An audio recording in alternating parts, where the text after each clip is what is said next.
Estamos de volta com o Clube da Bola aqui na NDTV Record para todo o estado de Santa Catarina e para esse mundão redondo no ndplay.com.br. Para você que está chegando agora, esse é o maior programa de futebol na TV aberta do sul do país. Tenho certeza que os 4 cantos do estado são conectados pela bola. Mandar um abraço para o China e para o Silvio aqui de Floripa e também para o Daniel Russo, torcedor do Tigre, todos ligadinhos no Clube da Bola. O jogo de daqui a pouco entre Avaí e Atlético Paranaense, né? Criciúma e Chapecoense jogaram ontem, né? O nosso outro representante do estado, o Avaí, joga daqui a pouquinho na ressacada. Tem parceria também com a campanha do agasalho da NDTV. Você está assistindo a bola, vai sair de casa daqui a pouquinho para ir para o jogo. Tem aí um casaco, um agasalho, uma calça de moletom, uma meia em bom estado, uma touquinha, um cobertor que não está mais usando, está em bom estado. Faz o seguinte, aquece o coração de quem precisa. Tem a caixa solidária aí da campanha do agasalho na ressacada. Você vai pro jogo, ainda faz o bem, torce bastante pro Leão, ainda faz o bem aí, um gesto muito legal. Participe da campanha do agasalho. Tem palpitômetro deste confronto, opinião aí do Clube da Bola. Vamos dar uma olhada. Cláudio Cathcart aposta numa vitória havaiana 2-1 em cima do Atlético com H. O Badá ele quer rolo, quer 1-1, cada um fica com ponto, 1-1. Eu dei uma exagerada, tô confiante no Avaí hoje, né? Pegar o Atlético, que sempre é um time chato, mas apostei no 3-1. A Drica vai com o Badá, 1-1. Mesma opinião de Renato Semensati, 1-1. O Emerson também aposta no empate, mas vai no 2-2, um empate com uma pontinha a mais de emoção. Cláudio Cathcart, por que você confia hoje nessa vitória do Avaí e palpitou um 2-1? Eu até palpitei o 2-1, porque o Avaí dentro de casa tem sido dominante, né? Marcação sempre na saída do adversário, dificultando a organização ofensiva dos seus adversários e também apostando nessa oscilação do Atlético Paranaense, que trocou de treinador, está agora a 4 jogos aí, vai fazer o 5º jogo o Odair Hellmann, né? E o Avaí hoje tem uma ausência sentida, que é o Eduardo Brock, o capitão da equipe, que tem essa qualidade no passe também, desde a defesa, né, fazendo essa transição com o meio e com o ataque, mas pode ter o retorno de Jonathan Costa, que deve ser a dupla aí junto com o Pedrão. Eu acredito que o Jair Ventura vai voltar ao 4-4-2, não deu certo o 4-3-3 que ele utilizou lá em Volta Redonda, e voltando também com essa força, né, dentro da ressacada, os números, né, dos jogos do Avaí na ressacada têm sido positivos, mas muito pela imposição da equipe dentro de campo, fazendo bem essa transição, muitas vezes é ofensiva, usando os lados do campo, com muita movimentação, com esse quarteto de meio de campo, principalmente aí o Marquinhos Gabriel, que vem desempenhando uma qualidade diferente dentro dessa Série B do Campeonato Brasileiro. E olha, eu não sou treinador de futebol, logicamente, mas fica a hashtag uma dica aí para o Jair Ventura. O lado direito da equipe do Atlético Paranaense, principalmente com o zagueiro Abrão, tem muita dificuldade de saída de bola nessa pressão alta que o Avaí faz. Então tem que explorar bastante esse lado, viu, Mancha? Tá aí uma possibilidade do Avaí, né, conseguir dentro desse corredor direito da defesa do Atlético começar aí a tentativa da vitória. Você falou em números, já a gente vai dar uma analisada nesses números, mas antes deixa eu perguntar pro Badá. Eu manjo, eu entendo o mestre Badá quando ele palpita um empate. Ninguém se distancia muito, né, Badá? É só um pontinho para cada um, a subidinha ali naquela escala que é a tabela da Série B. Só sobe um degrauzinho, às vezes nem sobe, fica na mesma posição. Por isso o Badá não palpita, não aposta em uma vitória nem de um lado, nem do outro. É por aí, Badá. Olha, Mancha, modéstia à parte, eu acertei o empate com Volta Redonda em 1-1. Semana passada eu palpitei 1-1 com o Volta Redonda e quase que eu estava errando o palpite, né? Porque o Volta Redonda esteve mais perto de ganhar o jogo. O Cláudio escreveu na coluna, eu observei outros colegas também elegendo o Igor Bom como o melhor jogador em campo. Teve que fazer defesas importantes, senão a Avaí ia perder para o Volta Redonda, que é um time lá da parte de baixo da tabela de classificação. Mesma coisa que o Botafogo de Ribeirão Preto. Empatar com o Volta Redonda não é um bom resultado, mesmo que o jogo tenha sido fora de casa. Agora, hoje eu palpitei 1-1 pela qualidade do Atlético Paranaense. Eu assisti, o Atlético vem de vitória contra o Remo por 2-1, depois que assumiu o Odair Hellmann. Deu uma melhorada o Atlético Paranaense, ainda está longe de jogar o que dele se espera, mas ele está evoluindo gradativamente. O Avaí vai enfrentar um bom time, um time experiente, que tem bons jogadores individualmente. Então, por isso que eu acho que não dá para se desprezar a possibilidade de um empate hoje na ressacada, muito embora o fator local esteja a favor do Avaí, mas o Odair Hellmann sabe armar os seus times defensivamente. E eu acho que por aí que vai passar a dificuldade do Avaí. Legal o Badá falar isso, né? Do fator local. Rodrigo Teodósio, torcedor do Avaí, comentou comigo essa semana que está achando o número de torcedores no estádio da ressacada baixo. Cláudio Caticarte, né? O Avaí anunciou um número de sócios, mas o sócio está preferindo ouvir no radinho, acompanhar na internet, assistir em casa? Será? Olha, deveria repensar, né? Pô, o time está 1 ponto da zona de classificação para a Série A do ano que vem. E a média tem sido baixa, né? O torcedor hoje, por exemplo, tá um dia maravilhoso aqui em Florianópolis. O horário é espetacular. Um jogo grande contra o Atlético Paranaense. Olha, o último jogo foi na Série A em 2022, o jogo que gerou a queda, inclusive, do Eduardo Barroca. Então hoje o torcedor do Avaí tem que ir para empurrar, para voltar para o G4 aí, brigando pelo acesso. O torcedor tá devendo sim, Mancha. Ó, temos os números, né, que o Cláudio citou. A gente fez uma arte com os números do Avaí dentro e fora de casa também. Como é que é o desempenho do Leão? Pode colocar na tela. Avaí em casa tem 4 vitórias, 2 empates, 0 derrotas. Jogou 6 vezes por enquanto. Fez 8 gols e sofreu 2 também. O ataque trabalhando melhor que a defesa. 77,7% de aproveitamento do Leão em casa. Bons números do Jair. Excelentes números, né? E provando aquilo que a gente estava falando aqui. O Jair Ventura consegue um sistema dentro de casa muito dominante, principalmente na questão dessa marcação de linha alta. O torcedor não espera o Avaí com posse de bola. Não tem sido números de muito percentual de posse de bola do Avaí. Ele não prefere isso, prefere ter essa transição rápida, né? Surpreendendo os adversários. E assim tem sido o melhor ataque da competição. Agora, fora de casa não tem tido essa regularidade que o Badá muito bem colocou. E ele, corretamente, como a gente colocou na coluna essa semana do Jornal ND, o Avaí contra o Volta Redonda foi ao contrário, parecia outro Avaí, diferente, né? Eu até brincava com alguns amigos que lá, quem joga boliche, você pode descartar uma jogada, né? O Avaí tem que descartar esse jogo contra o Volta Redonda, que foi muito ruim. Mas em casa, o Avaí tem sido dominante nesse sentido, né? De fazer não deixar o adversário respirar nessa saída de bola. Inclusive, Mancha, tem vários jogos que o Avaí nessa pressão em linha alta fez gols com erros de saída de goleiros e zagueiros. Eu lembro do jogo contra a Chape, o jogo contra o América Mineiro, fora de casa contra o Amazonas. Então, tem que voltar com uma postura diferente do que foi fora de casa para manter esses bons números dentro de casa. Eu acho que a gente tem também os números do Leão quando ele atua longe da ressacada. Eu acho que você acha também, se tiver na mão, vamos colocar. Agora a história muda, história muda. O Avaí tem 1 vitória, 3 empates e 2 derrotas. Fez 8 gols também fora de casa, sofreu 8. Daí fora de casa a defesa tá levando um pouquinho mais ali de gols. 33,3% de aproveitamento. Então vamos nos basear nos números em casa, que o jogo é em casa. Exatamente. Os números em casa provam, né, que é um time completamente diferente. Apesar de que esses jogos fora de casa, né, que a gente vem falando aqui, o Avaí até então, tirando esse jogo contra o Volta Redonda, ele perdeu muitas chances, oportunidades de gols. O time competiu na maioria desses jogos fora, exceto esse jogo contra o Volta Redonda.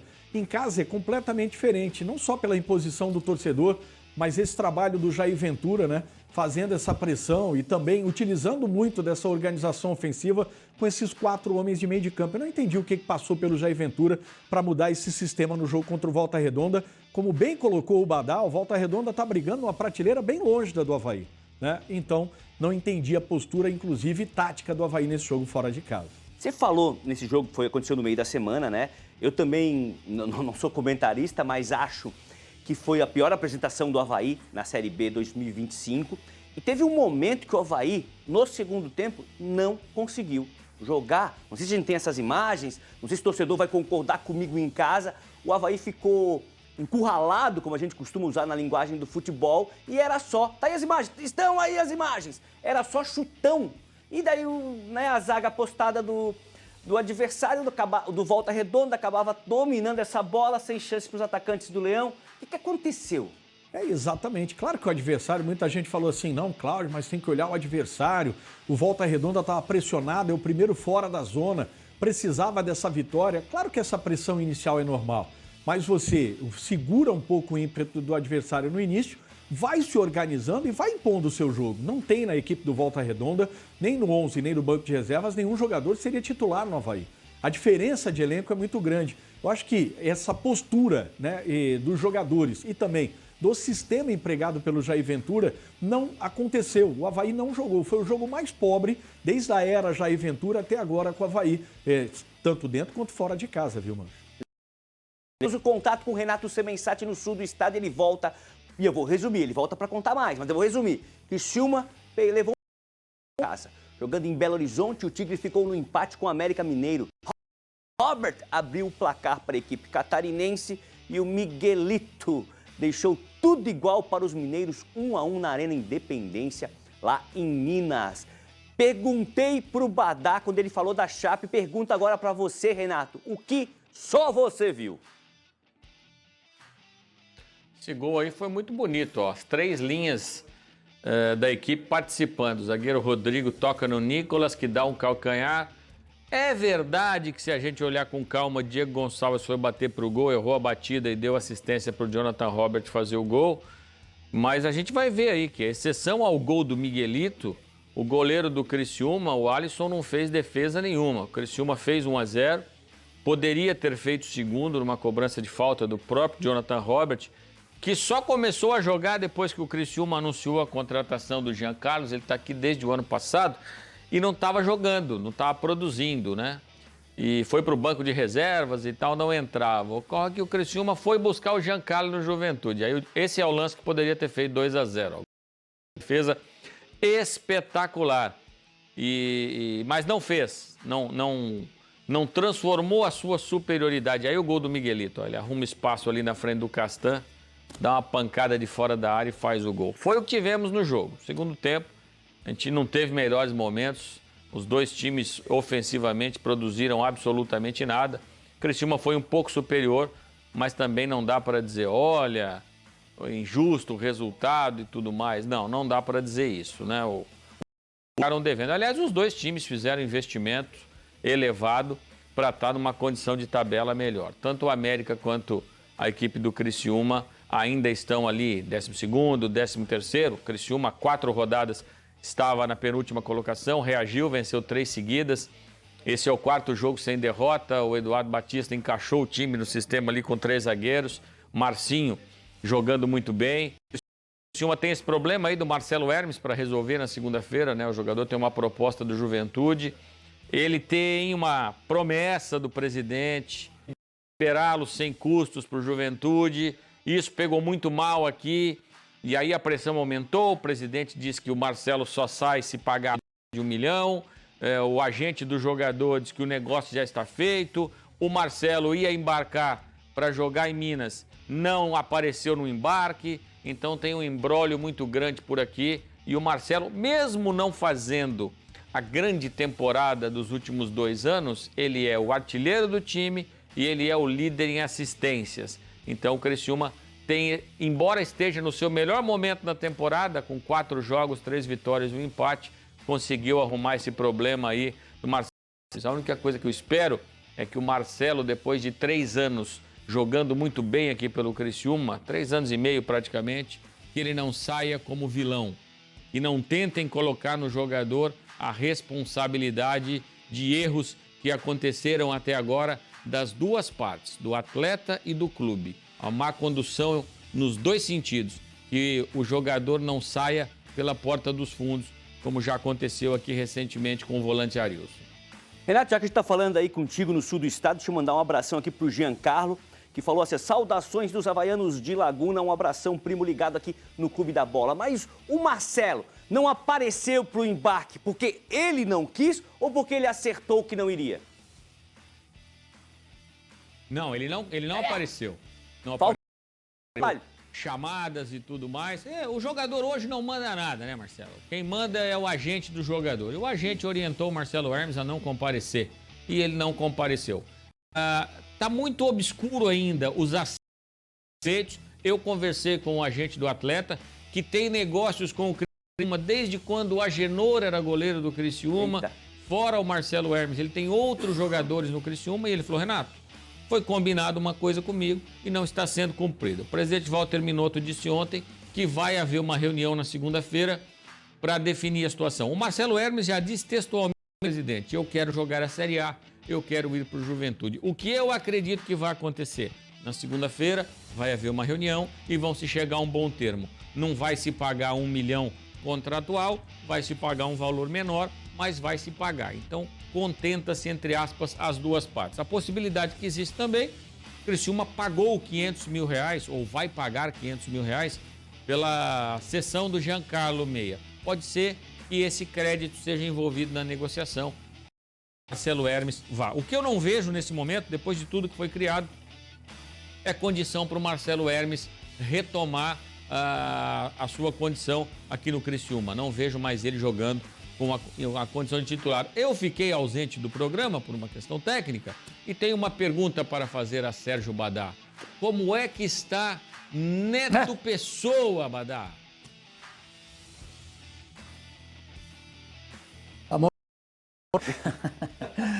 Vai morrer de fome, cara. Não recebe uma bola, não chega uma bola. Corre para um lado, corre para o outro, sai da área, escorrega, levanta, cai de novo. Recebe uma bola. O centroavante ele precisa de bola, precisa de uma bola, pifar o cara, alguém que dê um passe. E não foi assim no primeiro tempo contra a Ferroviária. Aliás, a Ferroviária foi melhor que o Chapecoense no primeiro tempo. O Chapecoense fez um golaço com o Marcinho no lançamento do Mailton. Ontem tentaram repetir a jogada, não deu certo.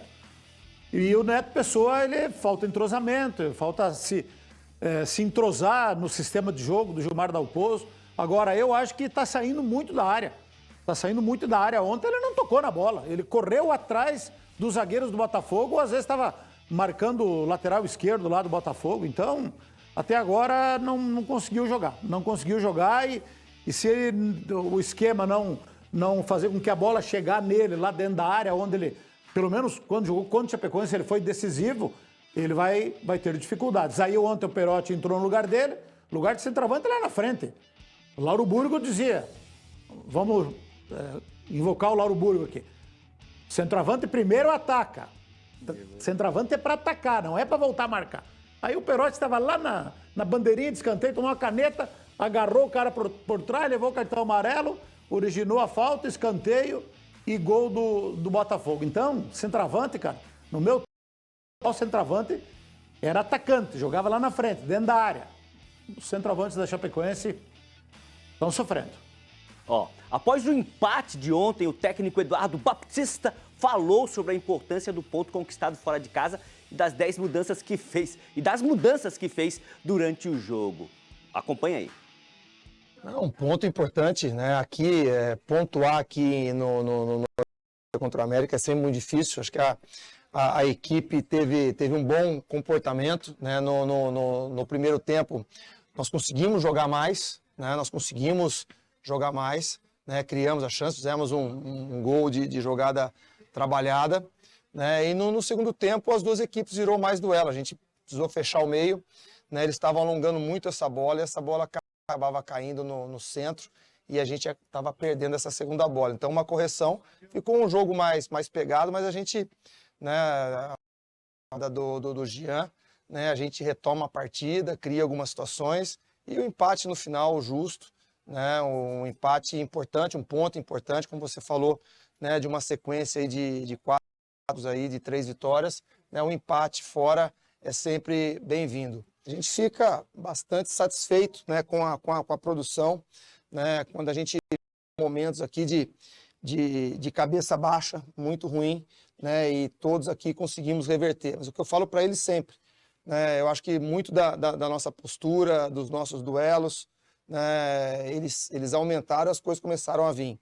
Eu acho que é um momento de pisar no chão, da gente pontuar, né, nós temos um jogo importantíssimo para a gente e tenho certeza que o nosso torcedor vai lotar o Heriberto, né, e a gente ir jogo a jogo, né, mas dá bastante confiança, né, dá bastante confiança que as coisas estão começando a se ajustar, jogadores como o próprio Jonathan, né, começam a aparecer, o Marcinho começa a reencontrar o seu futebol, o Zé Gabriel, né? O Rodrigo hoje fez uma grande partida, Castan. Então são jogadores importantes que eles vão dando bons sinais, né, de recuperação, de confiança.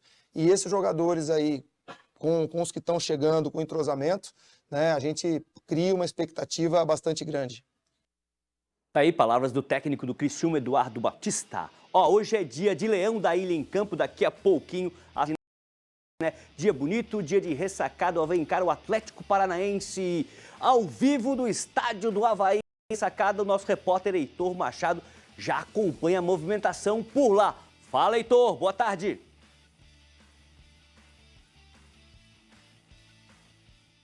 Fala, Mancha, tudo bem, meu amigo? Um abraço para você, para todo mundo que nos acompanha no Clube da Bola. Sábado bonito aqui em Florianópolis para esse jogo importante. 13ª rodada, Série B do Campeonato Brasileiro, Avaí Atlético. Um jogo super importante, porque se trata de um confronto direto. O Avaí é o 6º colocado, a 1 ponto do Coritiba, que é o primeiro time do grupo de classificação. Em caso de vitória, dependendo de uma combinação simples de resultados, o Leão volta ao G4 e o Atlético voltou a vencer na última rodada e tenta essa de classificação, portanto um confronto direto, super importante aqui no estádio da Ressacada. Avaí e Atlético que protagonizaram bastidores agitados na semana por conta da saída do Eduardo Freeland. O Freeland recebeu um convite para trabalhar no Atlético, já havia sido procurado na outra semana pelo Vasco, o negócio acabou não acontecendo, mas nos últimos dias foi o Atlético que chegou, fez uma proposta e o Freeland aceitou. O Avaí já confirmou a saída dele, o Atlético ainda não anunciou de forma oficial, mas fato é que o Freeland deve ser confirmado aí nas próximas horas como novo dirigente do Atlético Paranaense, que volta ao estádio da Ressacada para jogar depois de 2 temporadas. O último jogo aqui foi lá em 2022, pela Série A daquele ano, empate numa manhã de domingo, muito quente por aqui. O Avaí, à época, comandado pelo técnico Eduardo Barroca, e agora reencontra o Atlético para esse jogo importante aqui pela 13ª rodada da Série B do Campeonato Brasileiro. Em termos de escalação, o técnico Jair Ventura, que inclusive estava no campo agora, teve uma longa conversa com o Odair Hellmann, técnico do Atlético. Ficaram por cerca de 5 minutos conversando, só os dois ali no meio do campo. O Jair tem um desfalque importante. O Eduardo Brock recebeu o 3º cartão amarelo na última rodada, cumpre suspensão. Por outro lado, o Jonathan Costa, zagueiro titular também, que foi desfalque nas últimas semanas, foi liberado pelo departamento médico, retorna ao time para formar a dupla de zaga com o Pedrão. E aí o Avaí deve ter o Marcos Vinícius na lateral direita, o Mário Sérgio na lateral esquerda, isso porque o Andrei está com desconforto muscular. No meio de campo, o Zé Ricardo deve ser. O Zé realizou uma cirurgia relativamente simples nas últimas semanas, já treina com bola, faz alguma atividade, mas ainda não está liberado para atuar. Então o Avaí deve ter Barreto, João Vitor, Marquinhos Gabriel, e aí a partir daí algumas dúvidas. Aleph Manga, Kleber, Igor, Mendes, JP, são algumas dúvidas do Jair Ventura para esse jogo de logo mais 4 de confronto direto aqui no estádio da Ressacada. Mancha. Obrigado, esse foi Heitor Machado, direto da Ressacada com as informações. Pode procurar, só a NDTV Record tem o Heitor Machado. Ó, eu vi algumas imagens ali, naquele passeio da câmera. A gente não sabe como é que tá o entorno da Ressacada. Mas faltando 1 hora, um pouquinho mais de 1 hora aí pro jogo, Cláudio Caticati, achei meio vazio o estádio. Será que o pessoal tá do lado de fora comendo um cachorro-quente? Pois é, deve estar na Toca do Leão, tomando aquela água de boa procedência, o espetinho de gato.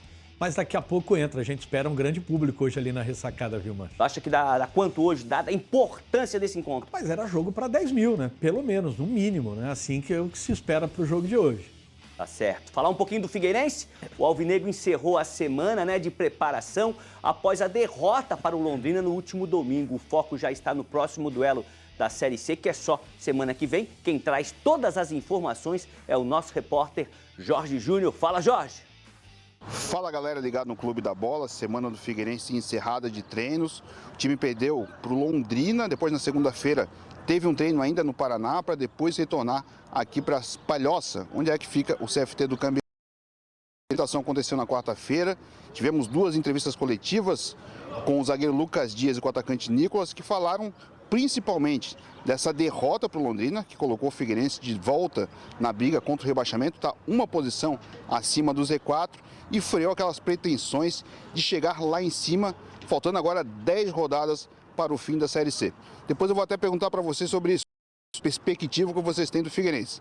Mas antes, vamos ouvir o que disse o Nicolas sobre essa situação do Figueirense depois dessa derrota e o que ele espera para o próximo jogo, que é lá no domingo que vem, contra o Confiança no Scarpelli. Vamos ouvi-lo. Cara, eu acho que para esse jogo foi no detalhe, né? A gente estava fazendo um bom jogo, o primeiro tempo foi todo dentro da nossa proposta de jogo, foi perfeito, a gente estava defendendo bem, saindo nos contra-ataques, a gente conseguiu sair ganhando, então acho que o trabalho está sendo bem feito. Infelizmente, no início do segundo tempo, a gente teve alguns deslizes ali que a gente acabou tomando. Nada que vai mudar nosso jeito de trabalhar, porque a gente sabe que está no caminho certo e é manter e dentro de casa tentar fazer o resultado. A gente sabe o quanto a gente é cobrado pelos gols, né? A gente do ataque, e a equipe toda está com uma média muito boa de gols, né? No ano, não só eu. Então é um trabalho coletivo, mas eu fico muito feliz de poder estar concluindo bem as jogadas e fazendo bastante gols esse ano.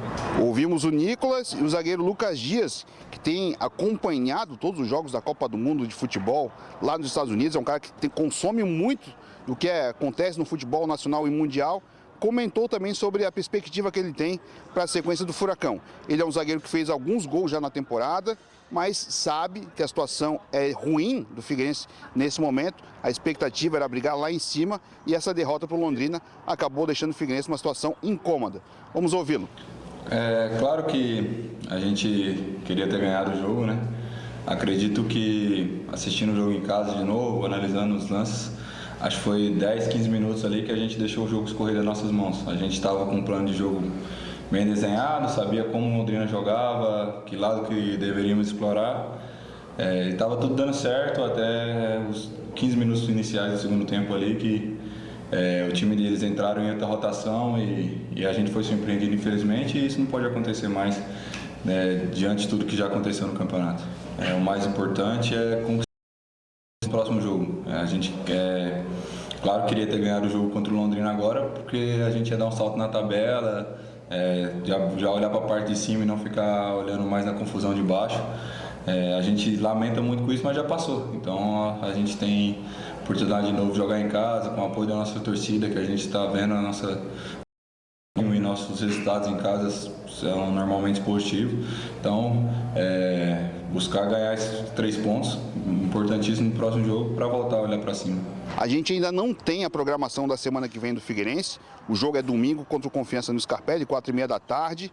O Figueirense tem a oportunidade de vencer e buscar sua 3ª vitória na competição.